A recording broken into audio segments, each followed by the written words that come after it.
Happy to have joining us here on the Drop on ESPN, Spencer Carbery, head coach of the Washington Capitals.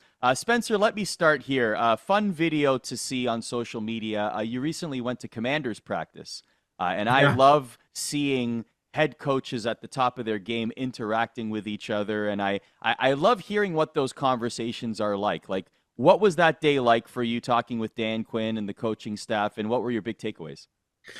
What it is, number one is just going there as sort of a local fan and someone that's supporting the local teams, whether it's the Commanders, the Nationals, um, the Wizards. And the second part of it is you learn so much and it's like this back and forth of like picking each other's brains on preparation to player development to transactions to how you conduct meetings, slogans, like you name it, we ask each other. And I just find it's you can always pick up whenever you talk to coaches in different sports and in different arenas in life, even in business, like you can pick up little tidbits that I walk away from those interactions being like, that's a really good idea, or that's interesting. I wonder if we try to incorporate that into an NHL team, if that would work as well. And so that's why I always love doing that. I'm a huge fan of like watching all of the stuff, whether it's all or nothings like on Manchester City and soccer.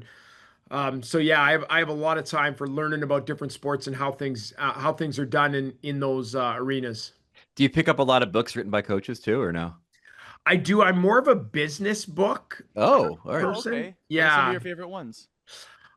So I've been reading a lot of Ryan Holiday, and I know it's not Oh, yeah. necessarily um strictly like business and how he correlates it. It's more on like leadership and um I have yeah, I read a lot of his stuff and he The sent me stoic mindset kind actually of thing. yeah, Obstacle is a Way is a great read if you haven't read that. I mean, you're like a CEO. I mean, you're like, you got to you're managing a whole situation there. It makes sense. It Yeah. makes sense you consider it on the business side. Yeah. Let me ask you about the big man. So you went through all of last season coaching through an unprecedented thing, which was the Alex Ovechkin goal scoring record chase, chasing Gretzky's record that he finally broke. You and I saw each other at Capitals camp a couple weeks ago. Ovi said nothing official yet regarding his status beyond this season. Was it a relief to you, A, obviously that he's he's playing out the string this year, but B, also that you don't have another massive everybody's watching every game and the media triples and there's all this attention on your team because it's Ovi's retirement year. Yeah, definitely. No doubt. If that was the case, it would bring an element of exactly what you just described in every building, especially when you go and play the Western teams where it'd be the last time, definitively that he ever goes into those arenas. No doubt. I can't deny that.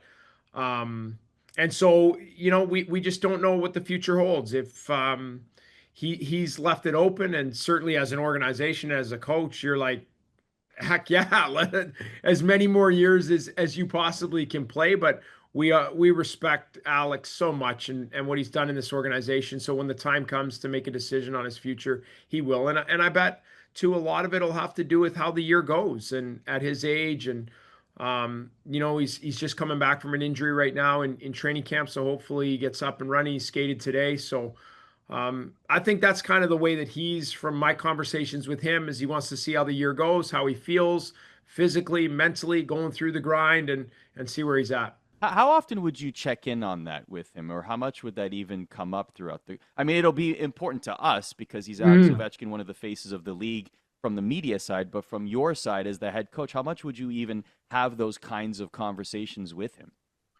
I'll talk to him. It won't be, hey, do you feel like feel good enough to play next year? But it'll be like almost daily. How are you feeling? How are you feeling physically, mentally? Where you at? Because I have a lot of conversations with him almost daily when we're here, as long as it's not an off day. And sometimes on off days, we'll have some of our most productive conversations over the phone because you have a little bit more time on those days. But part of it is about him, but the other part is he's our captain. So he's got his finger on the pulse of our team. So I'm always checking in with him to see how things are going with the entire group and get his sense of what we need as a group. What can I do? What can the coaches do? So yeah, those are daily conversations and making sure I'm checking in on how he's feeling individually as well. The Capitals are kind of the envy of the league, in the sense that you have been able to rebuild on the fly or retool on the fly with Ovi still here. I mean, there are obviously reasons for that, including LTIR and things like that. But more than anything else, no matter if it's the kids who come up from Hershey or the players that you import from elsewhere like Chikrin and Dubois, it just seems like everybody kind of fits the template. Where does that come from? I think that one is a combination too. I think I would point to first and foremost our leadership group and Alex, John Carlson, Tom Wilson, and even I would go back to TJ Oshie and Nick Backstrom recently have both moved on, but they've laid a foundation here, and so it's kind of carried on of when new people come into our team, and it was great when I came here. I'm like, yes, this is exactly how I would do it as well as a coach and a player. So this meshes perfectly is we do everything we possibly can, the players, the leadership group, and then myself and our staff to make a player feel as comfortable as possible and as quickly as we can, and then make the expectations as clear and laid out as possible. And that's through communication, and that's through myself building a relationship and the players building a relationship with new guys, whether it's a young player, whether we've acquired a player in a trade. And that's, I think, what we take a lot of pride in, because we know, and I know, if Joe Smith comes to the Washington Capitals and feels completely comfortable and knows exactly what's expected of him and what he has to do on the ice, we're going to get the best Joe Smith we possibly can get. And that's how we approach each individual player. And like I said, I think it's the players do, and our leadership group does an amazing job of that. And then we try to replicate that as coaches as well.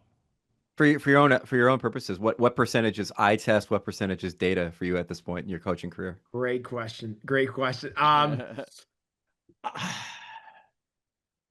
going to say 75-25, 75 eyeball, Yeah. 25 Oh, numbers. wow. Okay. Yeah. And I'll say this, like usually more times than not, it matches up. When it doesn't, and you're like, and they send you a number that you're like, whoa. Like I did not think we were so bad in that underlying number or that measurement. And then you go back and you start to watch it and you go, oh, okay. Like usually, the numbers are right. Shocker. It's not, they don't lie to you, and and that's really helpful, because us as coaches, like sometimes you can get like this, you get the tunnel vision and your staff gets tunnel vision, and you think of a player or a certain thing that you guys do is like, nope, it's good. It's good. This is how we've always done it. And then someone brings you an analytical number and you go like, you start to look at it and you go, oh, okay. Yeah, I see what they're talking about. Yeah. 75-25 is an interesting breakdown. So usually what's happening is you're seeing something and then you're asking for numbers to corroborate what you're noticing. Yes, or you're getting there. Usually, what our analytics team will tell us, like, hey, you're doing this really well, or you're doing this poorly, and you'll look at it and you go, yep, that makes sense. I would agree with that. But there'll be some that you go, geez, I thought we were really good at that, and we're not. Like, for instance, we give up, the third most odd man rushes in the NHL. And your eyeball should tell you that. Like if you feel like in a game you're watching, you're like, geez, we've given up a lot of odd man rushes usually, but sometimes you'd be like, I don't feel that way. The third most odd man rushes. Okay, what are we doing wrong? And then you start to dive into it and you go, geez, see why they're saying that. It tracks. Yeah. We're putting the welcome mat down. Yes. Allowing it to happen, right? And then it's on us as coaches to not be stubborn and like, we got to fix this. Like they're not just telling us and not go, nope, I'm set my ways. We do what we do. Leave us alone, because now you're going to fall short if you're trying to get better in a bunch of different areas. Mm-hmm. Yeah, we could separate a whole hour to talk about this. I think honestly, like nerd out about this at some point. that'll be for another day. I do have one last question for you, Spencer. So recently, preseason game in Hershey. What was that like for you? Unbelievable. Unbelievable. We spent, my family and I spent 5 years there, three coaching, but the 2 years I was in Toronto during the COVID years, my family was back in Hershey and would just travel up to Toronto every month to visit. And it's a special place. If you've ever been to Hershey, Pennsylvania, it's just a small town that has a big league team, the Hershey Bears. They get 10,000 fans a night. It's almost always sold out. The fan base is amazing. And for the AHL level, I think, it's hard to argue with that place as being the best place to play or coach in the American Hockey League. And so we were very fortunate, 3 great years there as a coach, and to be able to go back there now as an NHL head coach and stand on that same bench and then share it with, 10 guys that played there that I coached in Hershey. Yeah, it was a pretty special night. Did you ever participate? Did you ever participate in a bear growl celebration?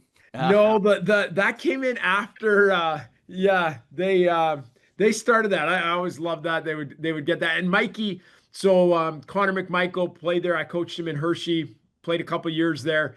He said on the bus when we were busting into the game, he told the boys, he's like, all right, if I score tonight, I'm going to give the bear growl. And sure enough, him and Protoss had a 2-on-0 shorthanded, and he didn't pass it. He shot it and scored. And he went by the bench and gave the bear. It was good. Yeah. How tempted were you to jump in the teddy bears? Oh my, that was a whole story in itself. Like we'd have to it would take an hour to get, the guys are cold. They're coming out pulling groins because they got to do a whole new warm up. It was like, oh my gosh. Yeah. Those were next level teddy bear tosses. It's awesome. Last one for me. I wanted to ask you about someone you used to coach. You managed to climb over the wall and escape Toronto. Mitch Marner has now done the same. You coached Mitch for a couple of years in Toronto. Wanted to get your take on what you think, how he'll fare in Vegas. I think he'll be fantastic.